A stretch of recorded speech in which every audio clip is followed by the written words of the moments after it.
What the fuck is up? Welcome back. My name is Noah Hills. You could find me on Twitter at noahmoreparties. You could find me all my written work, my running back rankings for Devy Leagues, Dynasty Leagues, rookie drafts, written work on running backs, 3 articles a week at noahmoreparties.com. And today's video, I'm going to be talking about some guys in this running back class, I think 9 of them, in the context of their comps. I know like a month ago, one of my first videos this offseason was on rookie running back comps, giving like a 90th, 60th, and 30th percentile outcome comp for like 10 guys in the class. But that was all based on kind of my general impressions. Like my 90th percentile comp for Bijan Robinson was David Johnson. That's just kind of like the kind of player that I think he could be, at the top end of his range of outcomes. Today's video, I'm going to just be looking at player comps using the comp machine, the similarity scores that I generate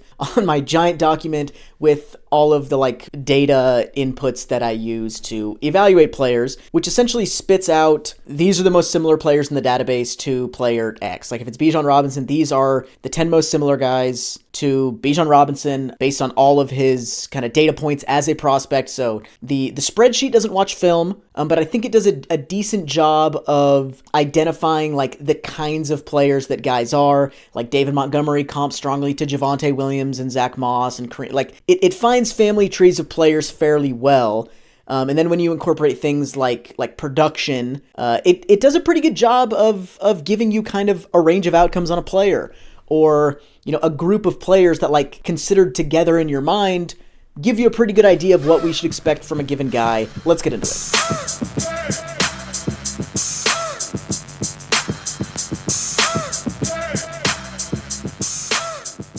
This is not my rankings. This is just 9 guys, 9 of the most kind of prominent names in this class, but this isn't my top 9. This is just 9 guys that I chose. But we're not going to talk about Bijan Robinson first because I want to save his for towards the end when we have more context. But let's jump into Zach Charbonnet. Basically, the guys that I picked from the comps list in my database are every running back who is at least 85% similar, overall, to the player in question. So the guys that I'm listing, got 5 guys for Zach Charbonnet who come in at least 85% similar to Zach Charbonnet. And that is Keontae Ingram, Kareem Hunt, Marshawn Lynch, Tashard Choice, and Colby Smith. This is among all running backs drafted since 2007. So nobody before that, no undrafted players. It's just guys drafted since 2007.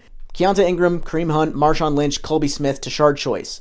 There are also 3 guys who come in at 85% similar or higher. But when I generate comps, sometimes I have a way of filtering for guys who might have somewhat similar profiles overall, but if there's a glaring thing that makes them obviously not comparable, like size or athleticism or whatever, we kick them out. So even if their production is similar and their efficiency metrics and their receiving stuff, even if all that's similar, if you are wildly different in size or whatever, we kick you out. So there's 3 guys that got kicked out for Charbonnet who would have qualified: Keyshawn Vaughn, Corey Boyd, and DJ Dallas, who were not comparable enough athletically to qualify for this list. But the 5 guys we got: Ingram, Lynch, Hunt, Choice, Smith. A pretty solid list, I think. That's 2 RB1s, RB2 level producers in Kareem Hunt and Marshawn Lynch, both really solid players, tackle breakers, guys who could contribute in the passing game, guys who are in a range of athleticism there where it's probably not elite,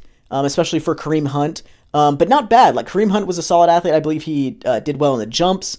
So Charbonnet is kind of a conglomerate of these 5 guys, and they sort of represent his range of outcomes, I think.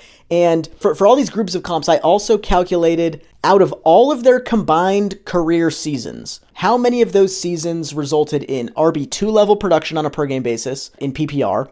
12 points per game was my threshold for RB2 production. My threshold for RB1 production was 15 points per game. So how many of their total combined seasons resulted in RB1 level production? And then how many of those players, just on a per player basis, produced at least 1 RB2 or at least 1 RB1 level season? And for Zach Charbonnet, his 5 comps collectively put up RB2 or better seasons in 43.5% of their career seasons. So that's pretty solid. Out of those 5 guys, granted, it's all from Kareem Hunt and all from Marshawn Lynch, but that's not bad. So I think, that's kind of kind of the range we can expect for Zach Charbonnet. Would not be surprised to see him put together like multiple RB1 level seasons. Would also not be shocked really, because I don't know that he has a ton of like high-end traits. He's well-rounded. I think he's good, but it wouldn't shock me to see him go the way of like Keyshawn Vaughn or Keontae Ingram or, Tashard Choice. Some of these guys who were really solid prospects without really a lot of flaws, just like Charbonnet, who came into the league and just kind of were just guys because everybody in the NFL is really good. And sometimes you need something, like distinguishing characteristics. Maybe Charbonnet doesn't have that. So there you go. The next guy is Zach Evans. He only had 3 guys come in at least 85% or greater, similar to him. And that is Javon Ringer, Edwin Baker, and Tevin Coleman. This list would have looked significantly different if he was, 215 pounds at the combine. And I'm also assuming he has like his high school athletic testing numbers because we don't have testing data for Zach Evans yet. But the 4 guys who got kicked out because they were not similar from like a production, from whatever standpoint, disqualified them. That's Bilal Powell, David Wilson, Jordan Todman, and Mark Walton. But of that group, 11.1% hit rate for like RB2 level seasons. I think it's only Tevin Coleman among Ringer, Baker, and Coleman to put together even an RB2 level season. None of them have scored RB1 level fantasy points. So it's kind of Tevin Coleman there among guys who the data at least says are similar to Zach Evans. So, kind of the sentiment around Zach Evans right now is that he is a boom bust prospect, fairly unique prospect given like the way that his profile looks. Like he's not really a pass catcher, hypothetically a good pure runner. People see some inconsistencies there. That's not borne out in the data, but he's a small-ish pure runner based on his combine weigh-in who doesn't catch passes and wasn't very productive in college. Like that's just not a great mix from like an analytical perspective. That kind of risk factor is shown here with not a lot of comparable players, and among those comparable players, not a ton of productive seasons. The next 2 guys I want to talk about, and I think I can talk about them together, are Taijae Spears and Sean Tucker. Taijae Spears only has 2 guys up at the top of his comps list. That's Ronnie Hillman and Michael Smith, a combined 0 RB2 or RB1 level seasons between those 2 guys. But Ronnie Hillman was a solid player for a little bit, playing with those Peyton Manning teams in Denver. I believe they overlapped. But I think he just missed an RB2 level season by like 0.2 points per game. So he was like a low-end RB2, useful in fantasy a little bit. I know people love Taijae Spears. He's getting Alvin Kamara comps, and I see that on film. He moves like Alvin Kamara a little bit as a ball carrier. But his overall profile doesn't look like a guy we should expect to be productive in the NFL. We shouldn't be shocked if it happens, but Taijae Spears is not some sort of like no doubt prospect who we should be like super targeting in rookie drafts, like at least prior to the NFL draft, before we know what his draft capital looks like. Because from a pure profile standpoint, he's not a high probability, bet to be fantasy relevant. And then Sean Tucker, the only guy above 85% similar to him was Donald Brown, who was a first-round pick to, I believe, was that the Colts or the Patriots? I think the Colts. Back in like 2008. Never had an RB1 season, never had an RB2 season. Eno Benjamin and Bishop Sankey were 2 of the guys that got booted because they're not athletically similar enough to Sean Tucker. For Sean Tucker, I'm using the bullshit numbers from his self-reported pro day.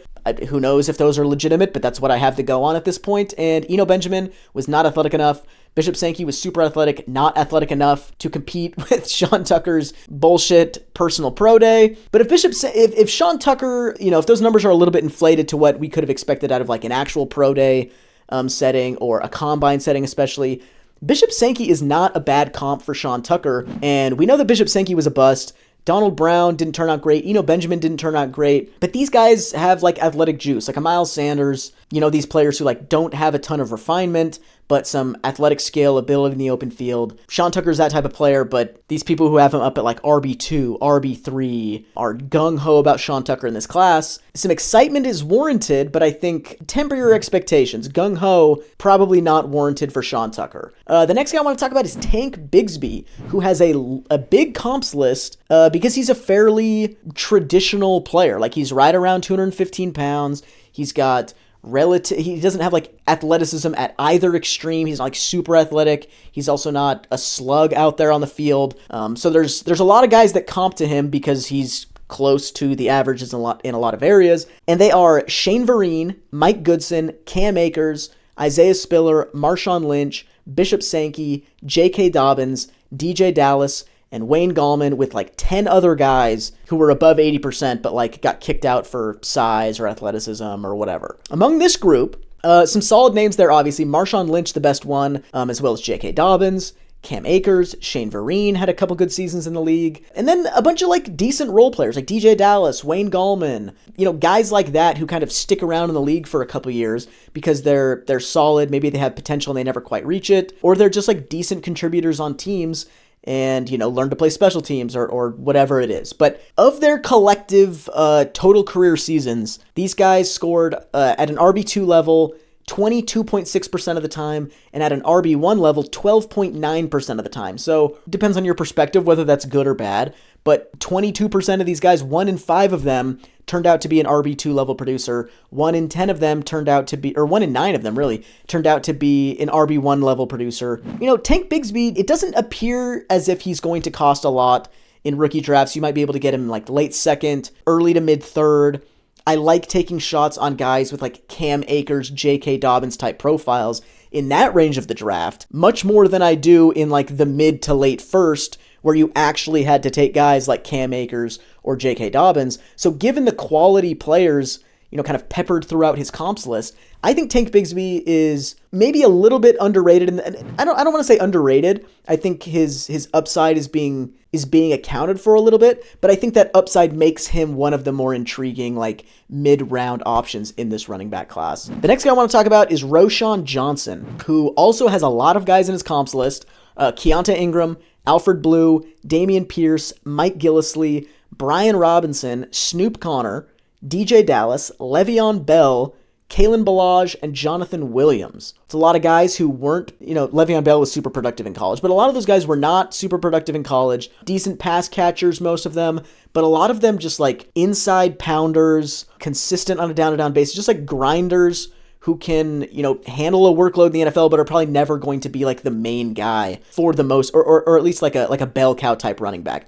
Le'Veon Bell's the exception there, but like Brian Robinson, Gillislee was a good like inside pounder who, kind of spelled Shady McCoy, Alfred Blue, DJ Dallas, Snoop, guys like this. I think Roshan Johnson really falls into that category. He's got a bunch of guys here too who got booted from his comps list for one reason or another, but the hit rate for these guys is about 1 in 5 of them will turn into like an RB2 or RB1 producer in the NFL. And I think that's about the odds I would put on Roshan Johnson. Like, I don't think he's like a super long shot. I think the NFL is going to like him because he adds value in a lot of the ways that Brian Robinson and Damian Pierce did last year, where they're just consistent, dependable, reliable, not going to fuck up. They can pass block, they can catch, they can run inside, they can play special. Like, this guy's going to latch onto an NFL team somewhere. If he turns into a fantasy producer, will likely be more circumstantial than anything, depending on like, the environment that he ends up in. Let's go to Devon Achane next. He's got only 3 guys in his comps list, which I think is a testament to how unique of a profile he has. Those 3 guys are Javid Best, CJ Spiller, and LaMichael James. Jamal Charles was also above 80% on his, like similar to him, but he got booted because Jamal Charles doesn't have as good of a didn't have as good of a receiving profile coming out of Texas as Achane has coming out of Texas A&M. The only reason Jamal Charles isn't here is because he wasn't as good a receiver as Devon Achane is, so seems good to me. But these guys, Javid Best played like 2 seasons in the league. The first one, he was like almost an RB2. The second one, he only played like 6 games and did produce as an RB2 during those games. But I only counted those seasons if you played like at least half of the games in the season, and 6 games does not qualify you for that. So Javid Best did not get credit for any RB2 or RB1 seasons here, which means that CJ Spiller, who had 1 RB1 season that also happened to be his 1 RB2 season, is the only guy in this list who produced fantasy relevance by our thresholds here. But really, I think Jamal Charles was right there. Javid Best was right there, except for the injuries. And then LaMichael James just like didn't work out.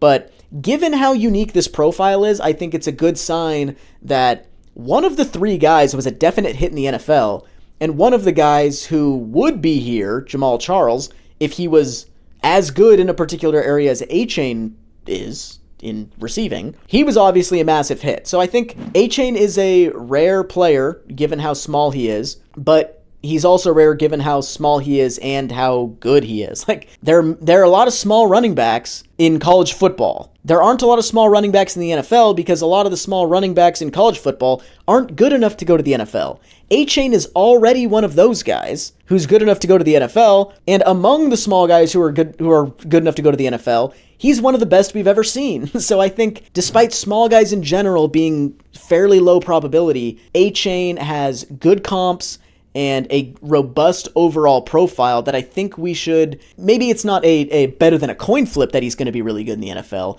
but it's better odds than for a lot of other guys in this class. That brings us to Bijan Robinson, who is the second to last guy I want to talk about, but he also has a lot of comps, again, because he's like 215 pounds, obviously he's good, but his profile is not unique in the way that like A-Chain's is, or Roshan Johnson. Well, Roshan Johnson had a lot of comps too, but it's not super unique beyond being good. It's like a lot of guys run around 4'5", a lot of guys weigh around 215 pounds, blah, blah, blah. But his comps, really nice. Marshawn Lynch, Breece Hall, Adrian Peterson, Noshawn Moreno, Mike Goodson, Javonte Williams, Jeremy McNichols, Glenn Coffey, and Cam Akers. Great list. Marshawn, Adrian Peterson, Noshawn Moreno, all RB1 level producers. We also like guys like Javonte Williams and Breece Hall, who are hypothetically pretty damn good, and Cam Akers, who are hypothetically pretty damn good, just have kind of had injuries so far in the NFL that haven't allowed them to get their, careers off to a good start. But even accounting for that, and even accounting for guys like Mike Goodson and Glenn Coffey and Jeremy McNichols popping up on here, half of these guys' combined seasons have turned into RB2 level production in the NFL. More than a third, 38% of their combined seasons have turned into RB1 level production in the NFL, and a third of these guys have hit at one of those levels. So I think this is a good comps list for Bijan. Obviously, his range of outcomes is fairly well represented. I would anticipate him landing more towards the top than at the bottom, but I think that's a pretty good, like if you took all those guys, that like 8 guys or whatever, and threw them into a machine, into a blender, and you hit blend and then you poured it into your cup and drank it, you would turn into Bijan Robinson. Marshawn Lynch plus Breece Hall plus Adrian Peterson plus Noshawn Moreno plus Mike Goodson plus Javonte, blah, blah, blah, blah, blah. All those guys step in, Bijan Robinson steps out.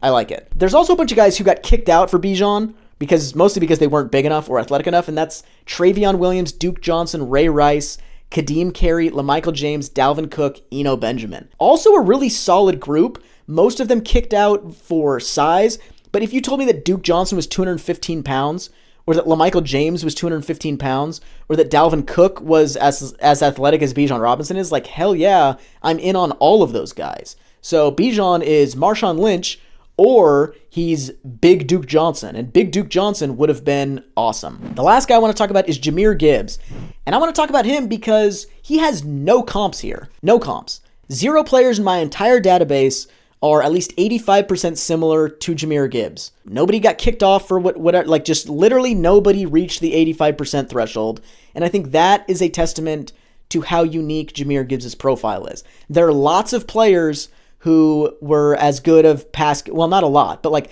there are guys in my database who look as good analytically as receivers as Jamir Gibbs does. Nyheim Hines, Tony Pollard, who are those guys that went to Notre Dame? Like CJ Prosise and Theo Riddick and, these types of Chris Thompson, guys like that.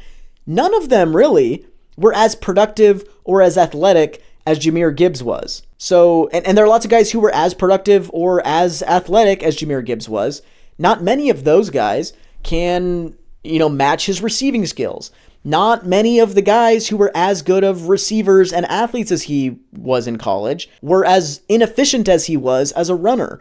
He just has like a very strange profile that we really haven't seen before. This comps list goes back to 2007. If it went back to 2006, maybe Reggie Bush is on there. That's my personal favorite comp for him. I've also seen like Jamal Charles and things like that. I could see that as far as like an NFL outcome, but Jamal Charles was not a similar prospect. Jamir Gibbs is way ahead of him as a receiver, but I just wanted to mention Gibbs because he's so unique that he doesn't even have any comps that pop up in my comp machine. But there you have it. I don't know what the big takeaways are here, but just kind of a rundown of some of the most relevant running backs in this class, their range of outcomes kind of represented by the past prospects who are most similar to them. There you go. hit like, hit subscribe, follow me on Twitter, all that good stuff. I'll see you on Saturday. May have another interview with another of the great minds in the player prospecting space. Talked to Angelo last week, talking to somebody else this week. Should be fun. See you then. Have a great week. Peace.